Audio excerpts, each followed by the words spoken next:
Kargil road खोल दो, are पार जोड़ दो, करगिल रोड खोल दो, आर पार जोड़ दो, करगिल रोड खोल दो। हमें अब एक जंग की जरूरत है एक्चुअली बहैसियत एक कौम। वो कुर्बानियां जो हमारे बड़ों ने पाकिस्तान बनाते हुए दी थी, अब हमें वही कुर्बानियां पाकिस्तान को बचाने के लिए भी देंगे। आजाद कश्मीर में अब ये आवाजें बुलंद होना शुरू हो गई हैं कि इस्लामाबाद के बजाय हमें दिल्ली को आवाज देनी चाहिए। वो ये समझते हैं कि पाकिस्तान को हम नुकसान पहुंचा सके या अखंड भारत के लिए पाकिस्तान पे हमने कब्जा कर लिया तो उसके बाद रीजन का कोई मुल्क हमें नहीं रोकेगा। जब भी तो उन्होंने अखंड भारत का नक्शा अफगानिस्तान से मलेशिया तक बनाया। पाकिस्तान में जाना चाहे, इंडिया के साथ जाना चाहे, आजाद रहना चाहे, ये बाहर का आदमी फैसला नहीं करेगा, ये आवाम फैसला करेगी। मोदी जिंदाबाद। मोदी अपना नाम रख लेना, मोदी खान। मैं कसम खा के कहता हूँ ये सब मोदी को सपोर्ट करेंगे।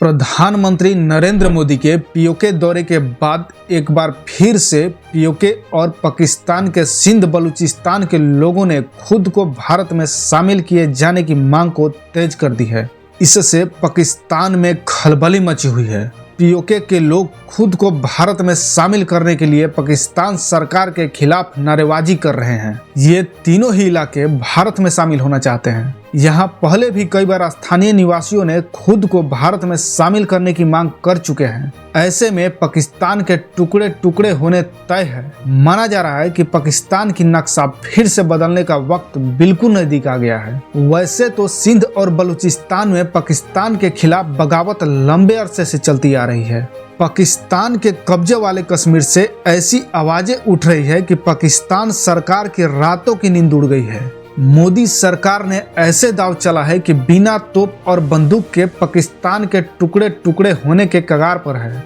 और पूरे कश्मीर पर भारत का दावा साकार होने के करीब है। इस पर पाकिस्तानी मीडिया की क्या प्रतिक्रिया है, चलिए उसको देखते हैं। भारत पाकिस्तान से एक फैसला कुन जंग करना चाहता है। भारत अखंड भारत बनाना चाहता है। अभी उन्होंने अपनी पार्लियामेंट बनाई है, उसमें नक्शा अखंड भारत का लगा है ना। अब वो खुल के बात कर रहे हैं कि हम पाकिस्तान ऑक्युपाइड कश्मीर पर कब्जा करेंगे। कश्मीर तो गया, अब बलोचिस्तान भी इनके हाथ से जा रहे हैं। बलोचिस्तान जिस तरह हम निकल रही है ना, मुझे लग रहा है ये भी इनके हाथ से निकल जाएगा। ये तो एक आम पाकिस्तानी भी मानने पे मजबूर होगा कि भारत पाकिस्तान से एक फैसला कुन जंग करना चाहता है। भारत अखंड भारत बनाना चाहता है। अभी उन्होंने अपनी पार्लियामेंट बनाई है, उसमें नक्शा अखंड भारत का लगा है ना। अब वो खुल के बात कर रहे हैं कि हम पाकिस्तान ऑक्युपाइड कश्मीर पर कब्जा करेंगे, हम दरियाए सिंध तक आएंगे, हम सिंधु तक आएंगे। इंडस रिवर, ये जो इनका नथुराम गॉडसे है, अभी तक उन्होंने उसकी राख को दरिया में, गंगा में या जमुना में फेंका नहीं है, क्योंकि उसने वसीयत की थी कि मेरी राख को दरियाए सिंध में फेंका जाए। सो वो तो आएंगे। अखंड भारत उनका एक आइडियोलॉजिकल, इमोशनल, एक पैशनेट ड्रीम है। आप चाहें या ना चाहें, और अखंड भारत के रास्ते में सिर्फ पाकिस्तान खड़ा हुआ है। श्रीलंका को हड़प करना या नेपाल या बर्मा को हड़प करना उनके लिए कोई प्रॉब्लम नहीं है। प्रॉब्लम पाकिस्तान है। Once they overrun Pakistan if they feel they can. वो ये समझते हैं कि पाकिस्तान को हम नुकसान पहुंचा सके या अखंड भारत के लिए पाकिस्तान पे हमने कब्जा कर लिया तो उसके बाद रीजन का कोई मुल्क हमें नहीं रोकेगा। जब भी तो उन्होंने अखंड भारत का नक्शा अफगानिस्तान से मलेशिया तक बनाया। पाकिस्तान जिंदाबाद, ये कहेंगे मोदी जिंदाबाद। सबसे पहले मोदी जिंदाबाद। अभी आवाज लगा दो, यकीन करो। आज अगर आप मोदी के नारे पाकिस्तान में लगा रहे हो, आज अगर मोदी अपना नाम रख लेना, मोदी खान, मैं कसम खा के कहता हूँ ये सब मोदी को सपोर्ट करेंगे। दो मुल्कों के बीच मोहब्बत बढ़ेगी, ये तो अच्छी बात है। इंडिया पाकिस्तान के बीच मोहब्बत बढ़ेगी, प्यार बढ़ेगा। मोहब्बत करते हैं बराबर की लेवल पे मोहब्बत। हम उनके बराबर नहीं हैं। कश्मीर दे के मोहब्बत नहीं करनी।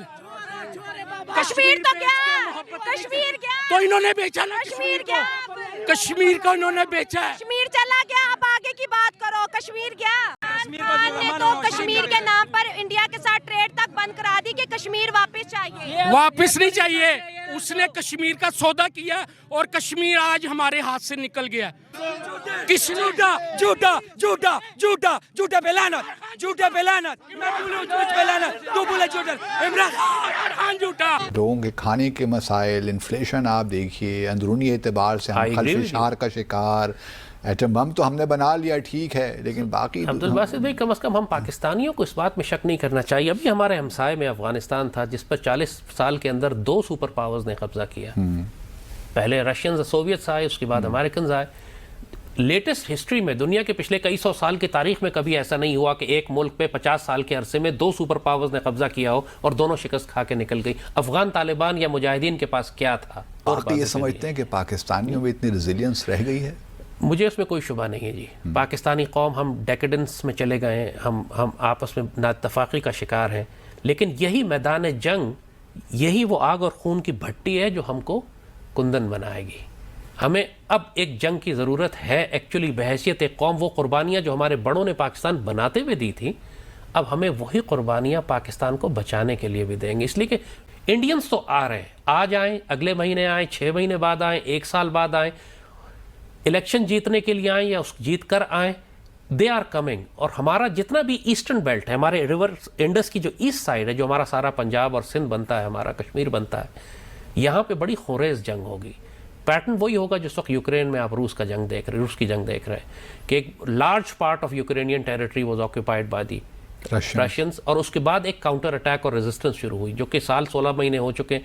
लेकिन उनको तो बहुत हेल्प मिल रही है। लेकिन उनको पूरी दुनिया की हेल्प मिल रही है, तो किसी की हेल्प नहीं मिलेगी। हम अपने अल्लाह के फजल से हम काफ़ी हैं, हम 25 करोड़ हैं, हम लड़ने वाले लोग हैं।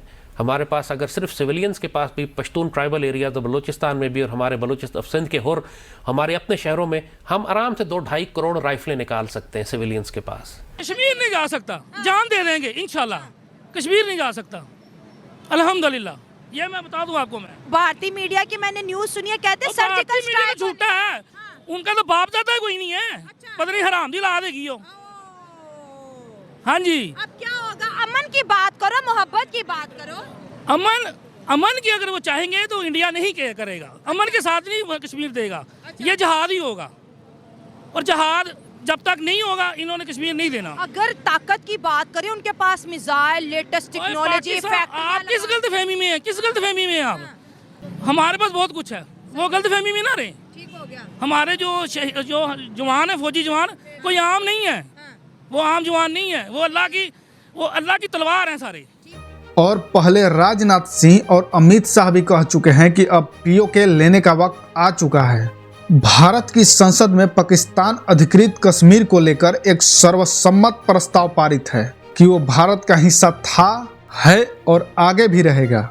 इस बीच प्रधानमंत्री नरेंद्र मोदी के पीओके दौरा ने पाकिस्तान का सुकून छीन लिया है और मोदी के पीओके दौरे के बाद से पाकिस्तान में हताशा का माहौल है। पाकिस्तानी विशेषज्ञ और एंकर अब टेलीविजन पर चर्चा के दौरान यहाँ तक कह रहे हैं कि भारत अखंड भारत बनना चाहता है, भारत पीओके और सिंध लेना चाहता है। जम्मू कश्मीर का एक बड़ा हिस्सा, जिसे हम पाक अधिकृत कश्मीर के रूप में जानते हैं, वहाँ के लोग देख रहे हैं कि इस तरफ के लोग चैन और अमन के साथ अपना जिंदगी बिता रहे हैं। अब भी प्रधानमंत्री नरेंद्र मोदी ने जम्मू कश्मीर में 32,000 करोड़ रुपए से अधिक की कई विकास परियोजनाओं की शुरुआत की। दोस्तों, ऐसे ही अमेजिंग वीडियो के लिए चैनल को लाइक, शेयर एंड सब्सक्राइब करना न भूलें। जय हिंद।